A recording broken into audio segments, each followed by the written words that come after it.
30,000 Romans are breaking. Silence walks out of the reserve. Dust is a brown curtain. Blood is hot metal on the tongue. Standards tilt like felled pines. A centurion's voice rips once, twice, then drowns beneath the barbarian roar. Shields slip, the line buckles. In 10 more breaths, it will fold and scatter, and then they appear. No gilded eagles, no polished cuirasses, just iron gone dark with years, leather stitched and restitched, faces written in pale seams of old cuts. 200, then 3, 5 ranks, 8 across, distance measured in a palm's breadth. They advance without a word, the ground answering under hobnails like a drum line of nails on bone. The barbarians slow. Who marches into a rout? The Evocati do. Veterans called back from quiet fields and smoky courtyards, from sons who barely know their voices. 15 years, 20 more. Pay double as centurions, oath to one general, and none to the Senate. Numbers, few enough to count, enough to decide. A helmet drops from a shaking recruit. An Evocatus lifts it with his shield rim, parks it on the boy's head, nudges him back into the ranks without looking. Formation breathes, contracts, hardens. Testudo blinks open, then closes. The barbarians hit and find angles gone, gaps sealed, death arriving on a rhythm learned in 100 fields. A gladius rises in the front file, its edge scalloped from a life of work, not ceremony. It points once, like a verdict. Who are they? The men Rome summons when losing is not allowed. Training makes soldiers. Terror makes veterans. In the safety of camp, fear is a rumor, kept outside the palisade with tidy drills and barked Latin. Pilum weights rise and fall. Sandals thud in perfect cadence. Tents line up like ruled lines on parchment. In camp, formations hold. In camp, nobody dies. But fear doesn't live in camp. It arrives on the first real field wearing a barbarian face and the smell of open blood. It starts as a shiver in the shield arm, then climbs the spine and rings the skull like a bell. Panic, panic, panic. A recruit watches the man to his right lose half a head. Geometry dissolves. Standards blur. Orders go thin. The formation, so immaculate yesterday, becomes a scattering of frightened men trying not to be the next lesson. Caesar saw it happen. Once, twice, too many times. Green legions cracked at the flank. Testudos frayed under stones. Javelins sailed early because hands wanted to be empty. You can teach a thrust, a step, a wheel. You cannot rehearse the moment the world narrows to a screaming mouth and a blade you can't see. Camp builds habits. Battle erases them. So he wrote a new answer in the margins of Rome's manual. He summoned men who had already looked past fear. The Evocati, violence distilled into discipline, not to replace the legions, but to anchor them. To stand where the bell of panic rings loudest and keep the line from listening. Their presence said what no speech could. Hold their calm, taught what no drill could. Breathe. Camp makes patterns. Battle breaks them. The Evocati make them hold. 15 years, 5 pitched battles, and the courage to leave home again. That was the price of entry. Messengers slipped through Italy and Hispania with sealed orders and a single name at the bottom. Night tents, torchlight licking a campaign map. Cities circled, roads underlined. Beside each mark, not ranks, names, men. The ones who didn't fold when formations frayed. The ones who kept killing after the horn faltered. They arrived in 2s and 3s, limping, broad-shouldered, quiet, fingers missing at random joints. Ears split, noses flattened, a mosaic of healed cuts climbing jawlines into hairlines. The gaze, flat, distant, measuring, not cruel, just Finished. The interview was simple. How long did you serve? 15 years. How many fields decided by noon? 5 or more. Can you leave the farm you won with blood? Yes. Will you obey one voice and ignore the senate's? Yes. The answers made a cadence. The room kept time. Pay was stated without flourish. Double a centurion's. Bonus for breaches. First pick of plunder after the standard bearers. Land later. Glory now. No eagle of your own. No parade. You will wear silence like armor and move only when the hand moves on this map. Torches hissed, wax ran. A stylus scratched the papyrus. Another mark, another scar added to the roster. The drumbeat of short sentences did the rest. You are cold. You will come. You will hold. You will kill. You will teach by standing still. Across the peninsula, across the western hills, the list lengthened. Not many, never many. Just enough men who could read a battlefield the way others read a prayer and answer it the same way, by heart. 150 step forward, 120,000 go quiet. Dawn on the flat beyond the Rhine. Ariovistus's camp ripples with laughter when they see how few came. Then the Evocati lock shields and the sound changes. Thunk as rims bite rim, scrape as scooter slide, a low churr of iron on leather. Testudo blooms and begins to move. A slow, square animal that does not fear spears. Rain of ash-hafted javelins. Tack, tack, tack across the roof. The shell holds, creeps, breathes. At 10 paces, the front rank drops the wall, hinge smooth, and the work begins. Micro POV. 2 veterans in the right corner. One drives the boss, takes the impact on wood and bone. The other slides half a step, short stroke under a rib, rip, withdraw, heel back into place. Swap. The pair moves like clock teeth. Catch, cut, reset. No wide swings, no shouts, just breath and counting. 3 heartbeats per kill, 4 if the man is tall. The Germans try to pull them apart with weight. The pair lets the pressure flow along the shield face into the next file, then snaps the edge, turns a wrist, finds the soft just above the belt. Gasp, gurgle, down. The shell advances a boot length. Elsewhere, the rhythm repeats. Corner teams, hinge teams, hook and step teams. The whole formation is a watch.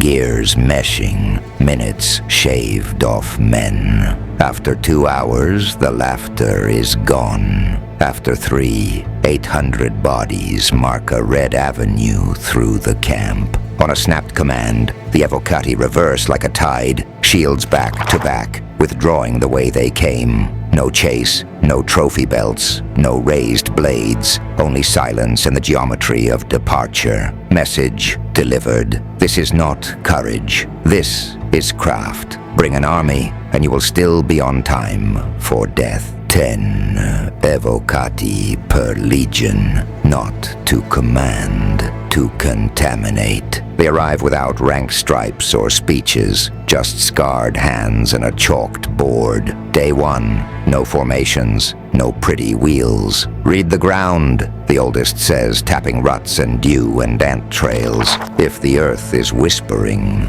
you listen. They show how a line breathes, how to hinge on a steady centurion, rotate a blooded man out, seal a hairline gap with half steps instead of heroics. The virus of experience spreads by contact. A recruit sees a veteran's head tilt at a shimmer in grass. Archers, then watches the whole sentry angle shields before the first hiss. Another learns to pin, to hook, to pass a threat sideways rather than forward. Drills change, less parade, more problems. Mud piles become ravines. Tents become alleys. Stakes become enemy elbows. Evocati refuse to bark orders. They ask questions that infect. If your left dies, what does your right do? If the slope steals your footing, where does your shield live? The answers become reflex. When a horn blares at dusk and a mock attack slams the camp gate, nobody freezes. Files flow to contact. Triads pivot. Rear ranks feed javelins through a living lattice. Panic that once traveled like fire now dies like a spark in wet wool. Within a month, legions that used to wait for permission begin to anticipate. Centurions stop pointing and start trusting. A gap opens. 3 boys fill it without looking. A cavalry feint curls at the flank. The first rank knuckles down and anchors. The second rank bleeds weight into the third, then snaps back as one. Discipline hasn't vanished. It has ripened into initiative. The contagion takes. The army thinks. Don't hit the wall. Burn the bones under it. Evocati trace the rampart with knuckles and ash, not the parapet, the underbelly. They find the buried timber lattice that carries all that glorious stone, mark the rhythm of the braces. 2 paces, brace, 2 paces, brace, brace. Night work begins. No trumpets, only picks wrapped in cloth and breath held between teeth. Under a rain of stones and oil, they eat the earth, shoring the tunnel with stolen stakes, packing the cavities with dry kindling, pitch, rendered fat. A single spark would be drama. They want duration. Past midnight, a torch tip whispers to the oiled wattle. Heat crawls, then races. Hidden ribs go from creak to groan. At dawn, Avaricum inhales. Then the ground drops its secret, one long collapsing exhale that sounds like thunder under blankets. The wall doesn't shatter. It folds, a heavy animal going to its knees, stones sluicing into a pale cloud, a gate where no gate existed. Legions pour through. What follows has no tactics, only famine's ledger balanced in blood. 40,000 souls penned and starving for weeks. Meet men who have starved beside them. Door by door, room by room, the city is emptied. Children are quieted. Shrines overturned. Streets turn ankle-deep and sticky. The Evocati, they stand back at the breach with soot on their faces and coal in their lungs. Their job ended when the wall obeyed. A centurion finds a charred beam jutting from the rubble, palm black when he lifts it. He laughs once, dry, guilty, because the trick worked, because he is alive. Behind him, smoke climbs into a sky that does not look away. Rome will call this victory engineering. The survivors will call it memory, and the veterans, coughing tar, will call it a day's work, then sleep badly for a week. A map that says don't, and an order that says go. The slope chews breath. Switchbacks narrow until shields scrape rock and men climb by fingertips. Above, Gergovia's teeth, walls, ditches, watchers who don't blink. Arrows fall in thin, constant rain. Stones come down in thumps that feel personal. The standards waver, then jerk forward again because the order still stands. Up. Halfway, the first formation phrase. The path kinks. The column kinks with it. Voices layer. Close up, until it's just noise inside a helmet. Then the hillsides answer. From the folds of the ground, the Gauls pour. Not a line, but a ring, closing fast around Roman ribs. Rear ranks twist to face downhill. Front ranks stare at a wall that won't yield. For a breath, it's 2 battles stapled together, and then it's one. Survive. The Evocati step into the hinge. No speech, no banner. A circle forms, shields locked, heels planted, an iron clock that refuses to move its hands. They hold while the legionaries unstick themselves, hold while bearers drag the wounded, hold while couriers sprint a last message down slope. The circle shrinks, resets, shrinks again. Names are counted in the gaps. 12, 27, 39, 43, when the line finally breathes and begins to flow back the way it came. Not a rout, an evacuation with teeth. The veterans keep the door open with bodies and time. A horn sounds like a bell tolling payment. When the last cohort clears the bend, the circle breaks. Not in panic, in choice. The Evocati reverse their shields and walk downhill into the arrows, backs to the enemy so their faces are turned toward the men they saved. Later the reports will use clean words: withdrawal, pressure, losses sustained. On the ground, the only honest verb was the simplest: to hold, to endure, and 43 times to pay. 30 kilometers of wood and will. That's what Caesar orders into existence. Ditches, stakes, towers, traps. One ring facing in to choke Alesia, one ring facing out to break the rescue host. Engineering as suspense. Every palisade hammered under hostile eyes. Every fossa measured against time. Night falls. The lines glow with coal and breath. Signals bloom. 1 torch. Hold. 2. Rotate. 3. Seal. The Evocati move in teams of 5. Fire brigade soldiers with cold pulses and warm blades. When a horn flares on the northern rise, they're already running, counting strides, reading gradients, laying bodies where timber is thin. Hold, rotate, seal. Again. Dawn brings the first mass assault. 70,000 pressing the outer ring. Ladders chattering against stakes. Wicker screens hissing with arrows. The ground becomes arithmetic. 10 men per tower, 5 to the ditch, 5 to the gap. The veterans don't chase. They plug. They trade space for breath. Breath for time. Hold, rotate, seal. By dusk, 6 breaches open at once. The torch code stutters into a frantic constellation, but the pattern remains. 5-man knots pin the tear. A second knot peels them out before hands shake. A third lays fresh stakes in blood-wet soil. Day 2 repeats the math with less sleep and more screaming. Day 3 breaks the ledger. A coordinated surge from inside and out splits the northern sector. Roman pockets lose sight of each other. The Evocati choose a different verb. They don't defend, they cut. Shoulder to shoulder, blades low, they carve a corridor through the crush so isolated cohorts can link. A slit of survival through meat and wicker. When the horn finally dies, the rings still stand. The price is counted later. The wall counts now. Hold, rotate, seal.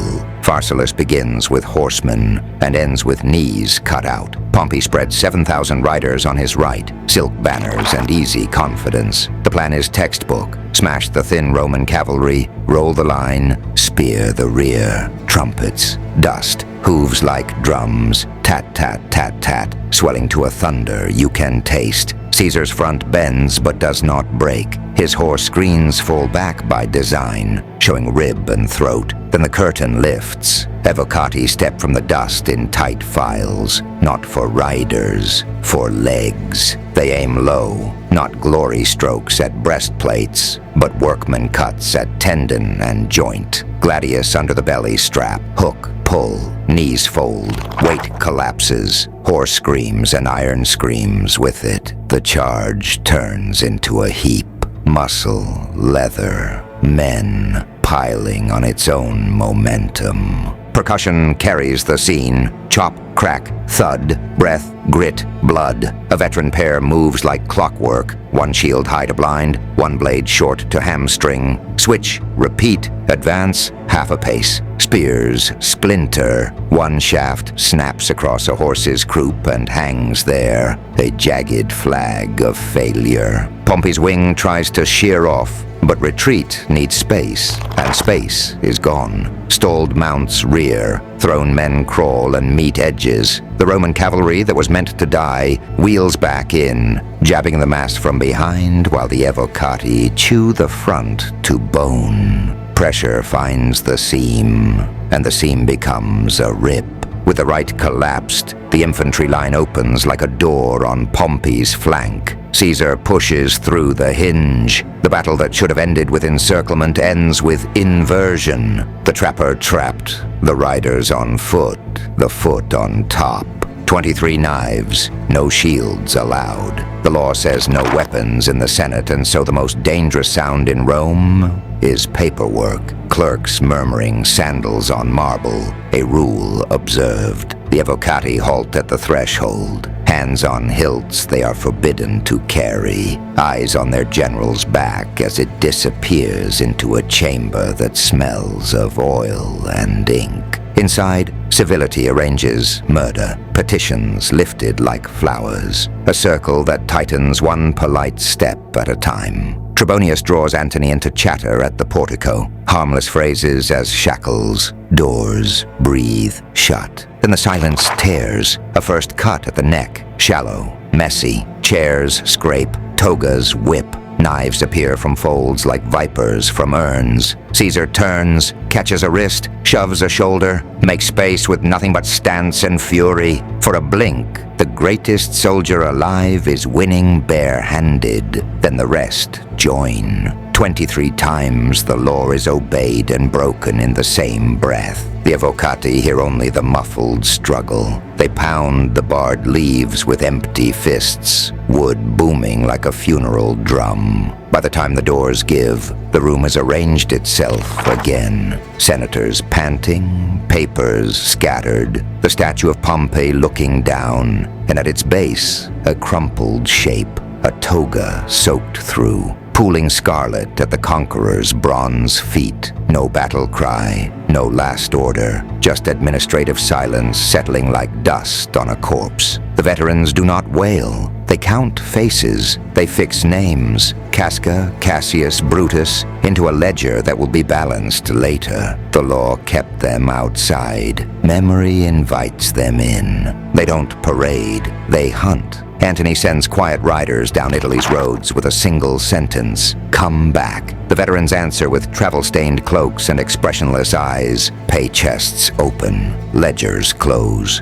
Rome's killers clock in. First account settled. Philippi. Logistics as weapon. A spring that feeds Cassius's camp turns black overnight. Dead goats in the throat of the hill. Thirst drives men off the high ground and into a valley. Scripted by Evocati. Columns stretch. Joints exposed. The veterans step from ravines and cut the body into segments, knifing standards from fist to fist. By noon, the Republic bleeds in slices, and the survivors sign new contracts or vanish under the wheat. Then sea becomes alley, Actium. Agrippa charts wind like a quartermaster, and a predator both. Octavian's lighter hulls wheel.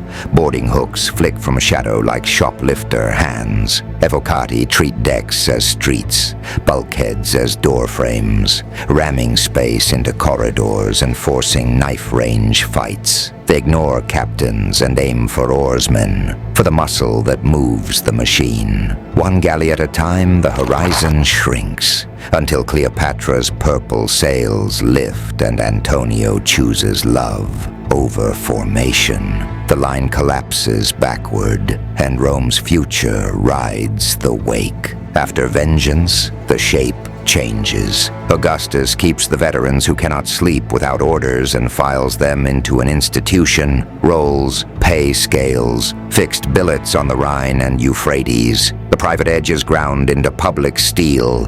They become permanent fittings, experienced, regulated, less myth and more mechanism. No longer the general's secret, now the emperor's tool. The hunt is over. The patrol begins. But behind stamped seals and schedules, the old lesson remains, whispered from scar to scar. When Rome must not lose, call the men who already learned how not to. Teutoburg bleeds, Jerusalem burns. The title survives longer than the truth. In the dripping forests, 3 legions dissolve to mud and shouting. Varus is gone. The lines are gone. But a hard knot of Evocati refuses to be. Step by step, they peel backward through rain and thorns, killing in silence, carrying what matters when everything else is lost. 2 eagle standards wrapped in wet cloth, wood slick with sap and blood. Not victory, avoidance of annihilation. Not glory, survival with symbols intact. Decades turn and the work changes shape, but not character. Jerusalem, year 70. No theatrics, just method. Trenches, rams, mines. Calculations etched in sweat. Blocks come down. Breaches become funnels. Resistance is metered and finished. A city screams. The veterans count only tasks. They are older now, knees like gravel, wrists that don't unlock in the morning. Yet their hands still find the hinge, the joist, the moment when pressure becomes collapse. Then dilution. Emperors prefer predictability over genius. The Evocati are regularized, standardized, serialized, pulled back and posted forward until the edge dulls into policy. Selection loosens. The name spreads like thin gold leaf over too much wood. By Nero it is a pay grade. By Trajan it is a memory in a roster. An archivist smooths a wax tablet. One entry, one disbursement, one dismissal. A standard without an eagle collects dust in a frontier shrine. A retirement plaque sits heavy in a farmhouse chest. The men who once arrived as a hush now depart as a form. Did Rome make a shield or a poison? Did the secret blade that saved the state also teach every strong man to carry a private edge? If a title outlives its truth, what is left? Protection or permission?